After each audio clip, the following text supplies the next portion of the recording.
सत्संग में पहुंचकर लोगों को अभी तक समझ नहीं आई। लोग चिट्ठियां लिखते हैं कि आप हमारे माता पिता गुरु हैं, हम आपके सहारे हैं, हमारा प्रेम आपसे हो चुका है, हमें कुछ अच्छा नहीं लगता है, हमारी सूरत आकाश में चढ़ा दीजिए, हमें दर्शन दीजिए, बड़ी बेचैनी होती है।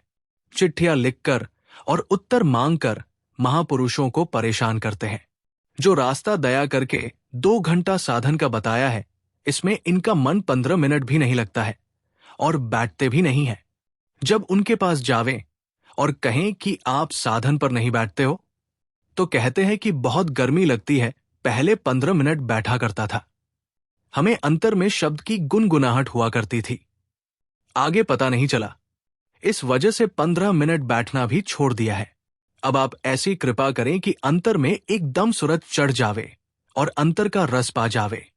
साफ उत्तर में समझाया जाता है कि जब तुम्हें उपदेश मिल गया और उपदेश देते वक्त कहा था कि आपको 24 घंटे में से 3 घंटा प्रारंभ में देना होगा, इसी प्रकार यदि तुम साधन करते रहे और अंतर द्वार पर बैठते रहे तो जरूर है कि अंतर में अनुभव होने लगेगा और रस भी मिलेगा। परंतु गुरु शब्द का उल्लंघन करते हुए कुछ भी वक्त साधन में न दिया और गुरु के पास दया मांगते रहें। इस प्रकार इंद्री द्वार पर दया नहीं पहुंचाई जा सकती है। दया का घाट अंतर में आंखों के ऊपर है। सूरत इस घाट को अधिक अरसे से त्याग चुकी है, इसी से स्थायी रस मन और सूरत को नहीं मिलता।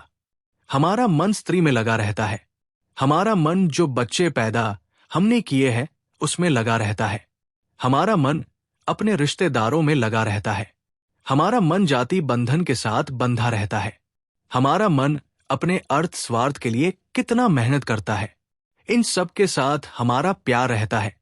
हम अपने बच्चों के लिए सब कुछ खर्च करते हैं हर महीनों में और उनकी सारी जरूरियात को पूरी पूरी लगन के साथ करते हैं, किसी प्रकार उनको कष्ट न होने पावे।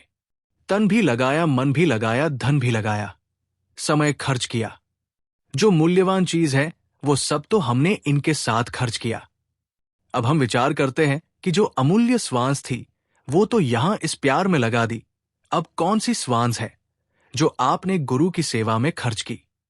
गुरु का प्यार तुम्हारी सेवा से बनेगा। जब तक तुम गुरु की सेवा नहीं करते तब तक गुरु का प्यार तुम में नहीं पहुंचाया जा सकता है। गुरु अपनी चेतन धारे जिसमें रोशनी है उनको तुम्हारी सेवा से पहुंचावेगा। जितना ध्यान गुरु की ओर तुम्हारा होगा उतना ध्यान गुरु का तुम में प्यार के रूप में प्रवेश होगा। प्रथम में सेवा से गुरु प्यार बनता है। यदि हम गुरु के प्यार की चैतन्य रोशनी चाहते हैं तो हमें क्या करना चाहिए?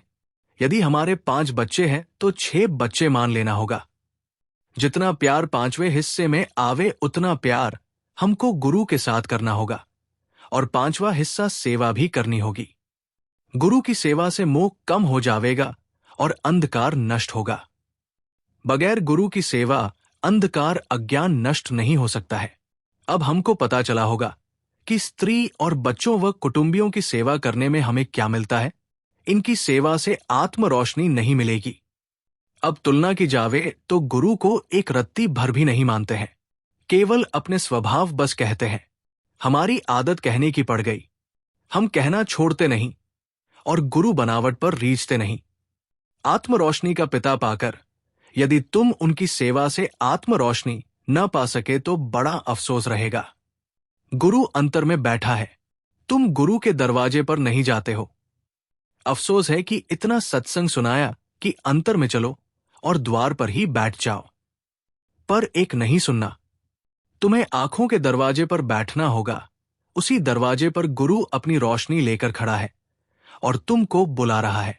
यहां भी आवाज देता है कि अंतर में द्वार पर बैठो, और तुम जब द्वार पर बैठ जाते हो तो उधर से तुम्हें पुकारता है कि तुम ऊपर चढ़ जाओ। इधर भी गुरु मददगार है और उधर भी साथ है। चिट्ठियां क्या लिखते हो?